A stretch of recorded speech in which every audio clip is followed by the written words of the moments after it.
Seja muito bem-vindo, eu sou o João Gabriel e você está no canal do JG. Roda a vinheta.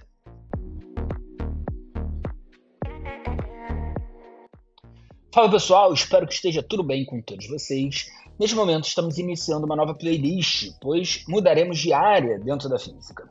Se você não assistiu, a primeira playlist, que é a parte toda de cinemática que você precisa para mandar bem no Enem, eu vou deixar o card aqui em cima em algum lugar.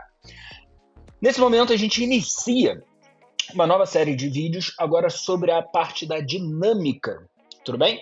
Onde essa parte da dinâmica é uma parte de fundamental importância, pois daqui a gente vai ter diversos desdobramentos.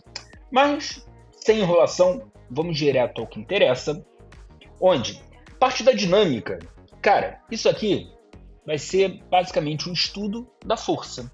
É isso que significa dinâmica, o estudo da força. E a gente vai perceber que a dinâmica, toda ela é regida por basicamente 3 leis, chamadas de as leis de Newton. Então, olho na tela, acompanha comigo. A primeira lei, chamada de lei da inércia, que você certamente já ouviu a frase que um corpo que está em movimento retilíneo uniforme, ele tende a permanecer com movimento retilíneo uniforme se não houver uma força resultante atuando sobre ele. E um corpo que está em repouso, ele tende a permanecer em repouso se não houver uma força resultante que atua sobre ele. Então repara o que essa lei está dizendo. Essa lei está dizendo que se um corpo está em repouso ou em movimento retilíneo uniforme, ele tende a permanecer nesse estado de movimento, caso não haja uma força resultante sobre ele. Então, basicamente, a gente pode entender a lei da inércia como uma tendência de se manter no seu estado, seja ele um estado de repouso, seja ele um estado de movimento retilíneo uniforme, com uma condição, na condição em que a força resultante sobre o corpo seja zero. Qual é a ideia? Vamos imaginar que a gente tem aqui um corpo, tá? E sobre esse corpo atuam, 4 forças. Então, existe uma força voltada aqui para a direita. E aí repara que, uma vez que eu estou botando direção e sentido nessa força, a gente já percebe que força é uma grandeza vetorial, tá?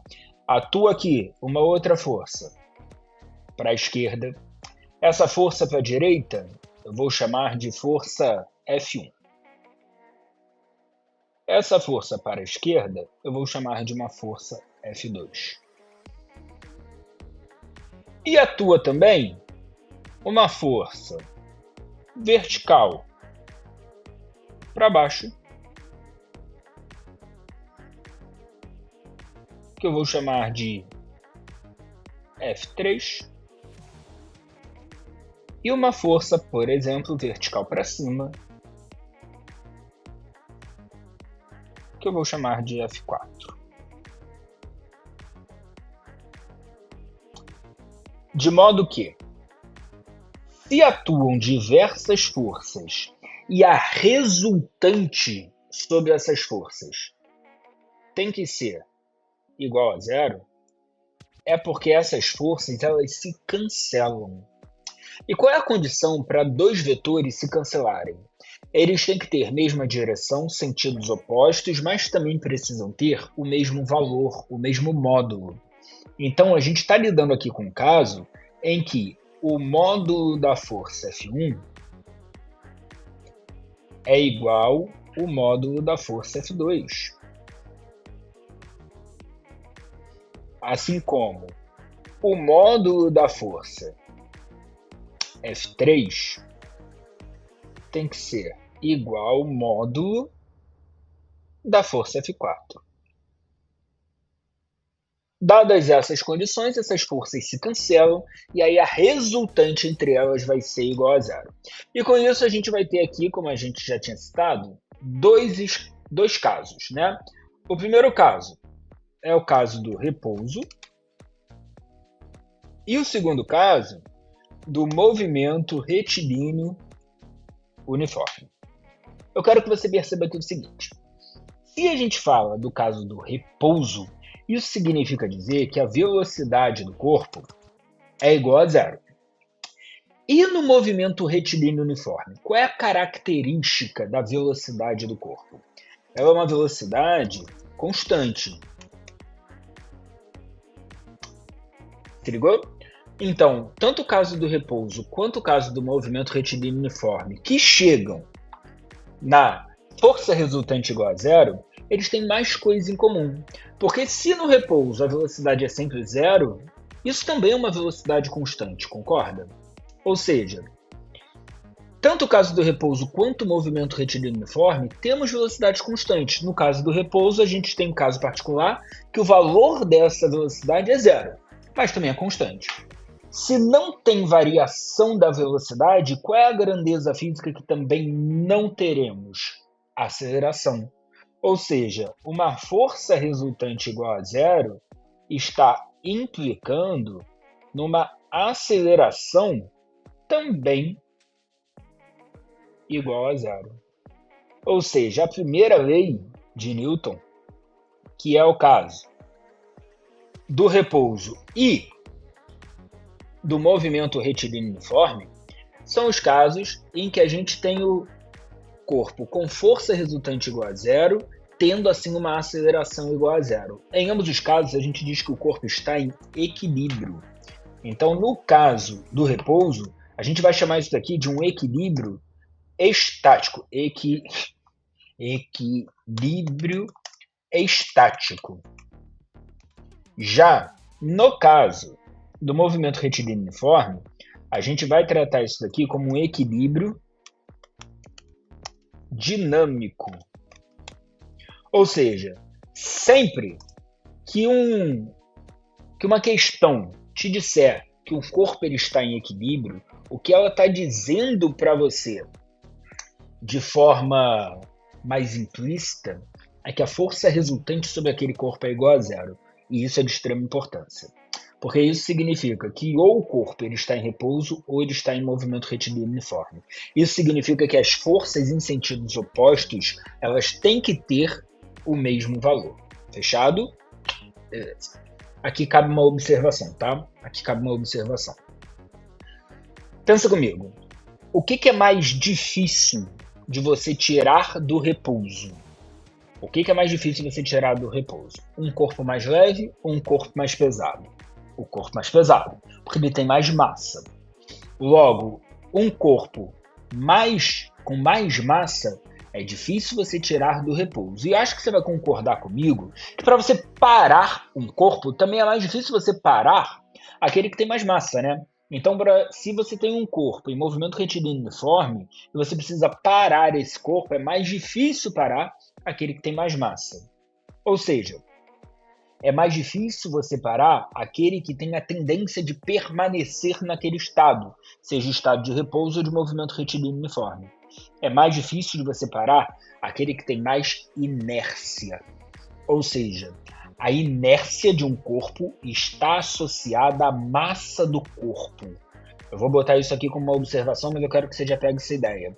Quanto mais massa, vou botar assim, ó. Quanto mais massa, mais inércia o corpo terá. Quanto mais massa, mais inércia. Tudo bem? Então, quanto mais massa, mais inércia. Beleza. A segunda lei de Newton, chamada de princípio fundamental da dinâmica, ela vem quase que complementando a primeira lei. Por que eu digo isso?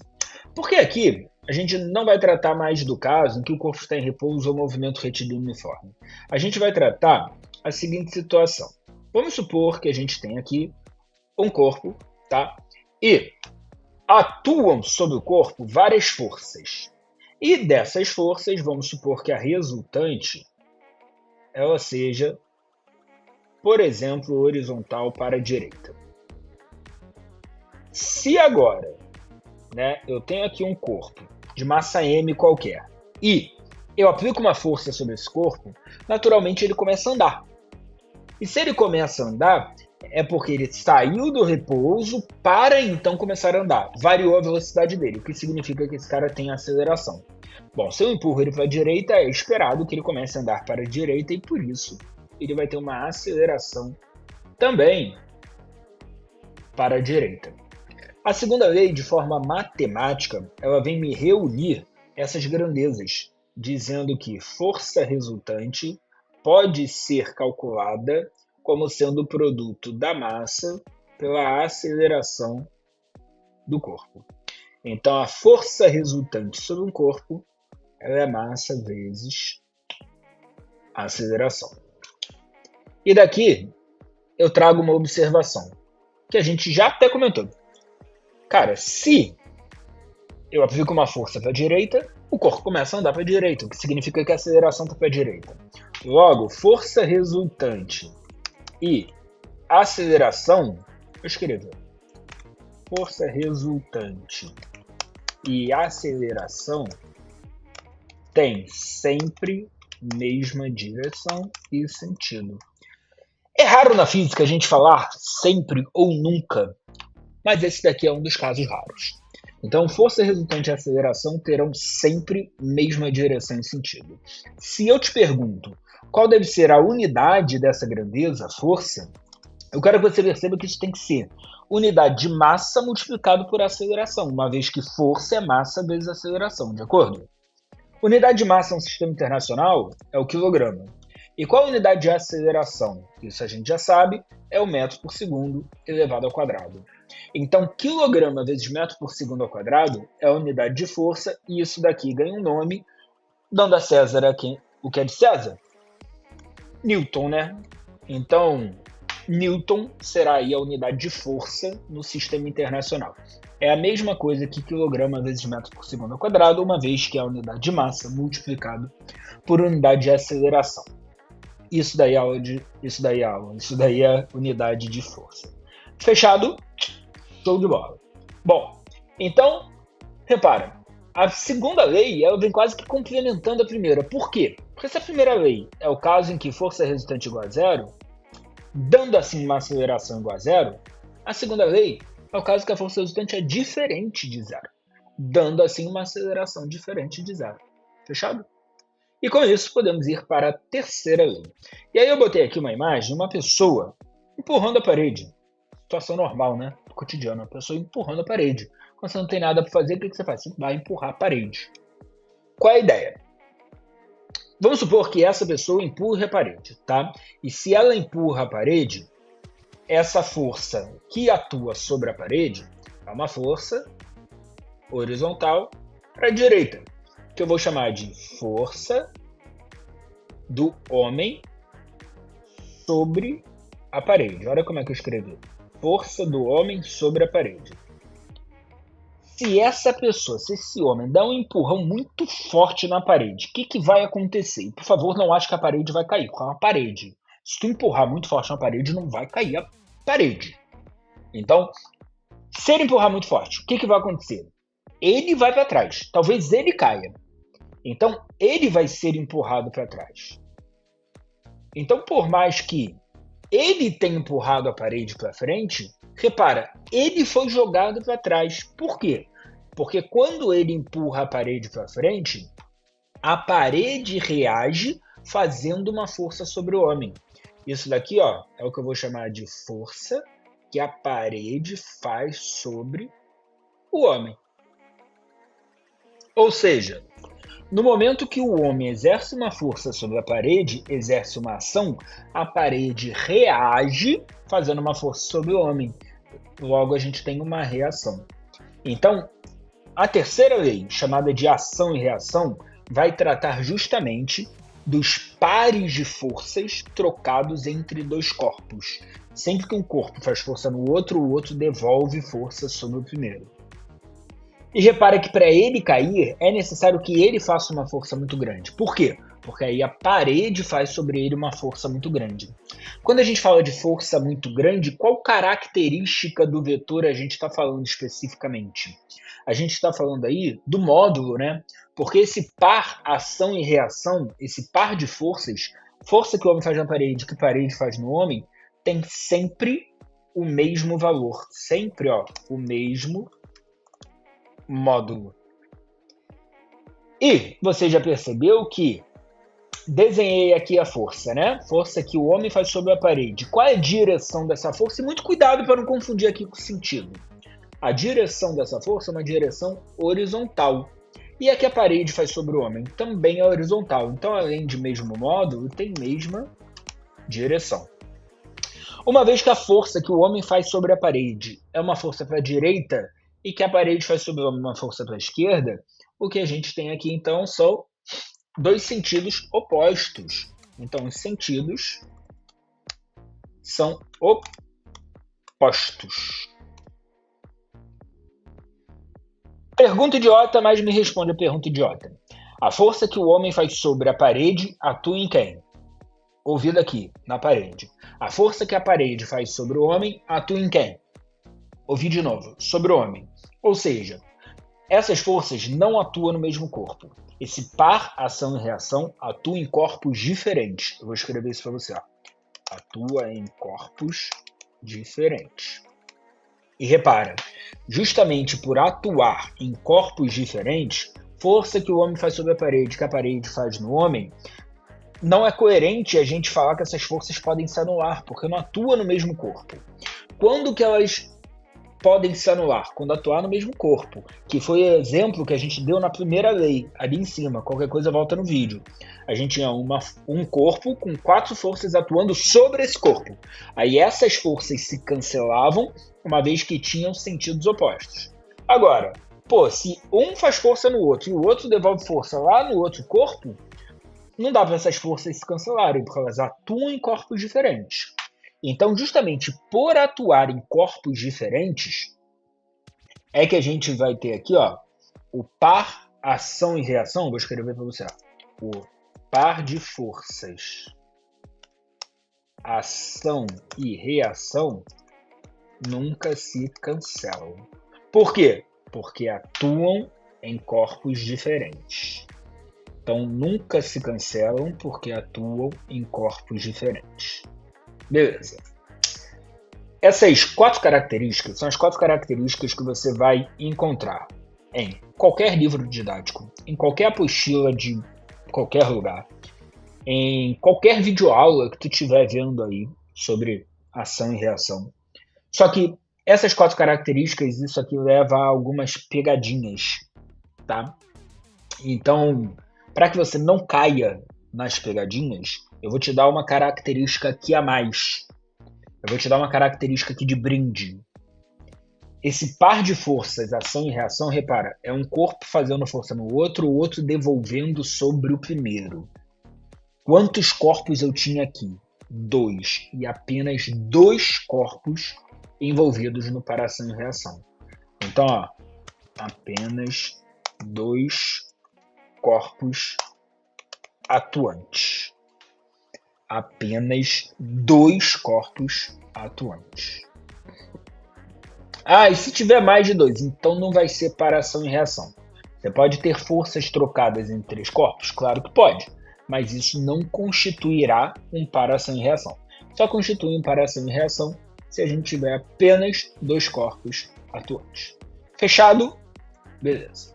Então, eu quero que você perceba. Primeira lei, falou do caso em que força resultante é igual a 0. Segunda lei, falou do caso em que força resultante é diferente de 0. Terceira lei, falou do par de forças trocadas entre 2 corpos. Qual é o tema em comum entre as 3 leis? Força. Então, as 3 leis de Newton vão falar sobre força. E que forças são essas? Quais são as principais forças que aparecem dentro desse contexto aqui da dinâmica? Então, pensa aqui comigo o seguinte. Cara, se eu tenho um corpo aqui e eu solto esse corpo cai. Pensa comigo. Se ele cai, se ele estava parado, em repouso, no momento que eu solto, e ele entra em movimento, é porque alguma força está atuando sobre ele. Alguma força está puxando esse cara para baixo. Então existe aqui alguma força puxando ele para baixo. Talvez se eu te perguntar por que ele cai, talvez você me responda que é por causa da gravidade, né? É verdade. Só que a gente já viu que a gravidade ela não é uma força. A gravidade ela é uma aceleração. Caso não tenha visto, volta aqui lá na parte da cinemática, que esse conceito é importante. Então a gravidade ela funciona como uma aceleração, mais precisamente um campo gravitacional. Porque quando a gente faz força, existem 2 formas de se fazer força. A primeira, pelo contato, Se você faz contato, você faz força, ninguém duvida disso. E a segunda é por meio de campo. Nesse caso daqui, quando eu pego o corpo e eu solto, ele cai por conta do campo gravitacional. Esse campo gravitacional produz uma força gravitacional sobre esse corpo. Essa força gravitacional a gente chama de força peso. Então repara que nessa queda o corpo ele vem caindo justamente por conta da ação exclusiva da força peso. O que significa que essa força peso ela é minha força resultante. Ok? Força peso é a força resultante nessa queda. Força resultante, pela segunda lei de Newton, como é que a gente calcula? A era a massa vezes a aceleração. E como isso daqui se trata de uma queda livre, quem é a aceleração na queda livre? A aceleração na queda livre é a gravidade. E por isso, a gente vai ficar com essa força-peso, podendo ser calculada como sendo o produto massa vezes gravidade. Tá, mas quem é que está exercendo essa força nesse corpo aqui? Se eu pego um corpo qualquer e eu solto, ele cai. Mas a gente já viu que para exercer força você tem que ter um agente atuando, né? Você tem que ter alguém fazendo força. Quem é que está fazendo essa força? Ué, eu te pergunto, quem é que faz o campo gravitacional? Não é o planeta Terra? Então o planeta Terra ele exerce essa força peso, que é a força gravitacional. Ok? E com isso, eu te pergunto, para onde aponta essa força gravitacional? Ah, é sempre para baixo, uma vez que a gravidade está para baixo. Calma que não é bem assim, né? É sempre para baixo quando a gente olha dentro dessa perspectiva aqui, né? Você olha aqui, de fato, está caindo para baixo. Mas se a gente sai da Terra e olha a Terra de uma perspectiva externa, o que vai acontecer é que as coisas sempre vão cair para o centro da Terra, porque o campo gravitacional ele aponta para o centro da Terra. Então essa força-peso, uma vez que força, né, lembra, a força resultante aponta na mesma direção em sentido da aceleração. Então a força-peso aponta na mesma direção em sentido da gravidade. Com isso, a força-peso está sempre apontando para o centro da Terra. Sempre apontando para o centro da Terra. Fechado? Show de bola. Outra força que aparece muito comumente é uma força chamada de força normal. O que é essa força normal e por que ela leva esse nome? Eu quero que você pense aqui comigo o seguinte. Se eu pego esse corpo, né? A gente já viu que a Terra está puxando ele para baixo. Se eu soltar, ele cai. Porém, quando eu boto aqui na minha mão, ele não cai. Resposta óbvia. Por que ele não cai? É porque minha mão está segurando. Se ele não está caindo para baixo, é porque minha mão então está segurando ele para cima. Ou seja, a minha mão, que é uma superfície horizontal, está fazendo força na vertical, formando um ângulo de 90 graus com a superfície. Essa força que a gente vai ter quando tiver contato com superfície é o que a gente vai chamar de força normal. Tá, e ela é normal por quê? Porque é normal aparecer? Não é isso. Normal é um sinônimo aí da matemática de ortogonal, de perpendicular, justamente por fazer sempre 90 graus com a superfície de contato. Então, se a gente tiver uma rampa e um corpo aqui, né, apoiado nessa rampa, o que a gente vai ter é uma força normal fazendo 90 graus com a superfície de contato. Ou seja, essa força ela é sempre perpendicular à superfície. Eu vou anotar aqui para você, ó. Sempre perpendicular à superfície. Fechado? Então, força normal, força de contato com superfície, sempre perpendicular à superfície de contato. Deixa eu trazer esse cara para cá. Beleza. Agora, como é que calcula essa força normal? Essa força normal tem fórmula? Não tem fórmula. Ela vai depender das outras forças que atuam sobre o corpo. Quando a gente chegar em exercício, a gente vai falar sobre isso. Se eu pego agora, né, um esse mesmo corpo e eu amarro um fio seguro, bom, naturalmente esse corpo não cairá uma vez que ele está sendo segurado pelo fio. Mas se eu corto esse fio, aí o corpo cai. Se o corpo cai, é porque esse fio estava segurando esse corpo para cima. Essa força feita por fios ou cordas, a gente vai chamar de tração. Por quê?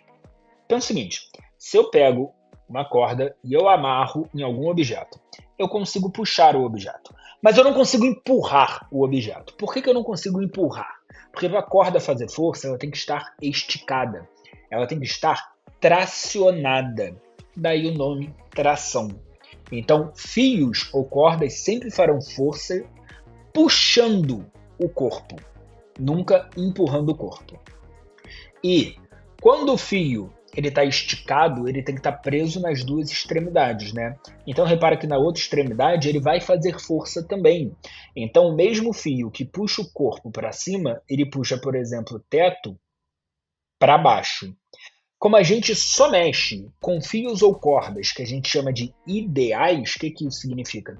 Eles são igualmente tracionados em toda a sua extensão.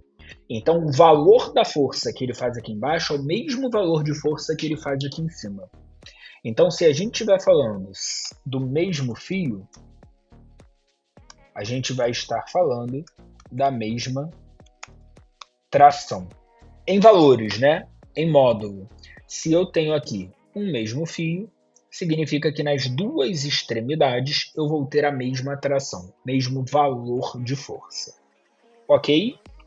E para a gente fechar a aula de hoje, eu te apresento aqui mais uma força, que é uma força associada a molas. Então, pega a ideia aqui comigo. Imagina que a gente tem um corpo associado a uma mola. E a primeira pergunta que eu te faço é, o que é uma mola? Uma mola é todo corpo que você, ao deformar, tende a retornar para o seu tamanho natural. Então, aquele corpo que, quando eu estendo e solto, ela retorna ao seu comprimento natural. Quando eu comprimo e solto, ela retorna ao seu comprimento natural. Qual é o comprimento natural de uma mola? Depende da mola, pega a mola, solta em cima da mesa e ela estará no seu comprimento natural. Vamos supor que eu tenho, então, essa mola no seu comprimento natural aqui, tá? E eu acoplei um corpo aqui. Peguei esse corpo e eu puxei ele para cá. No momento que eu solto, o que acontece com ele? Tenho certeza que você já falou aí de casa. Ele vai para a esquerda. Se ele vai para a esquerda, é porque alguém está puxando ele. Quem? A mola. O nome dessa força que a mola vai fazer sobre ele é força elástica e a gente vai chamar aqui carinhosamente de Fel.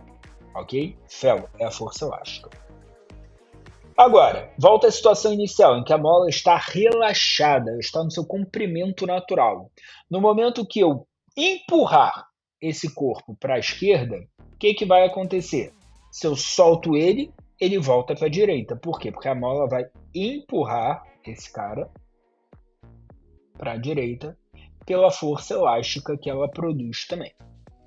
Tá. Repare então que essa força elástica, ela atua sempre no sentido de retornar o tamanho natural da mola. Então, diferentemente da corda, que só pode puxar, a mola ela pode empurrar ou puxar, dependendo se ela está comprimida ou distendida. Fechado. Como que a gente calcula essa força elástica? Essa força elástica ela vai aumentando conforme a gente vai deformando a mola. Ou seja, quanto maior for a deformação da mola, que a gente vai chamar de X. João, não entendi o que é o X. Pega o exemplo. Vamos supor que a mola relaxada ela tenha 10 centímetros. E aí eu puxo ela até que ela fique com 16 centímetros. Quanto que eu deformei esse corpo? Deformei 6 centímetros. Essa é a deformação da mola. Agora, retorna ao seu tamanho natural. Tem tamanho natural de 10 centímetros. Comprimi até que ela ficasse com 7. Quanto que eu deformei o corpo? Deformei 3 centímetros só. Essa daqui é a deformação. Como é que a gente calcula essa tal dessa força elástica? Essa força elástica ela é diretamente proporcional a essa deformação. Logo, a gente precisa de uma constante para ajustar isso daqui. Essa constante ela é chamada de constante elástica. E aí a força elástica sendo igual a Kx é o que a gente chama de lei de Hooke. Tá? Eu botei em verde aqui para tu não esquecer o Hooke. Então, lei de Hooke, que obviamente não é o cara grande verde, mas se faz uma associação. Então, para você não esquecer, quem é esse K? Esse K é a constante elástica. Quem é esse X? É a deformação da mola. A deformação tu já entendeu, mas o que diabos é essa constante elástica? A constante elástica ela vai definir o quão rígida é uma mola. Então, por exemplo, você tem molas que são mais difíceis de deformar e você tem molas que são mais fáceis de deformar. As molas mais difíceis você precisa fazer muita força, como por exemplo a suspensão de um carro. João, tem mola no carro? Tem. Quando você passa por cima do quebra-molas, você sente um amortecimento. Esse amortecimento vem de molas que ficam próximos às rodas. É o que a gente chama de suspensão do carro. Então esse carro aí tem 4 molas, que suporta todo o peso do carro, mais 5 pessoas lá dentro, mais passageiro. Obviamente, não é uma mola fácil de você deformar. Então ela é uma mola que terá o K, uma constante elástica, muito alta. Já uma mola, por exemplo, sei lá, de uma lapiseira que tu deforma com um dedo, essa é uma mola de constante elástica baixa, porque ela é de fácil deformação. Pegou a ideia? Uma vez então entendido isso, qual vai ser a unidade dessa galera toda? Bom, unidade de força elástica, assim como de força, é Newton. Unidade de deformação, como eu te dei aqui, né, o exemplo em centímetro, basta lembrar que no sistema internacional isso é dado em metro. Logo, o K isola o K na equação. Se força elástica é K vezes X, então o K é força elástica dividido por X. Força Newton dividido por X, Newton por metro, é a unidade dessa constante. Se a gente fosse montar um gráfico, a gente vai, né? A gente vai montar um gráfico. Então, para a gente montar um gráfico de força elástica pela deformação pelo X, como é que fica isso? Pô, força elástica por X, isso daqui é uma função linear. Se é uma função linear, isso daqui tem que ser uma reta, né? Então, uma reta partindo da origem. Vamos ver se a gente consegue fazer partir da origem, de fato. Uma reta partindo da origem, onde, para um valor genérico de x, a gente tem aqui a força como Kx. Ok? Então, essa força elástica é aquela força restauradora, né, que restaura o tamanho original da mola. Pessoal, espero que tenha curtido até aqui. Não deixa de curtir aqui o vídeo, de se inscrever no canal e ativar as notificações para que você tenha sempre os vídeos aí em primeira mão quando eu postar. Deixa aqui seu comentário se você está curtindo, se você não está, o que você gostaria de ver mais aqui, o que você gostaria de ver menos. Estou aberto a sugestão e críticas, tudo bem?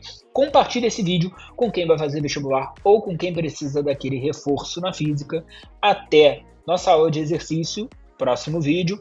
Não se esqueça, aqui embaixo na descrição vai estar a lista de exercícios para você fazer sobre esse conteúdo. Faça, é importante que você faça antes de ver a resolução em vídeo, que será o nosso próximo vídeo. Tudo bem? Pessoal, beijos, tchau, tchau.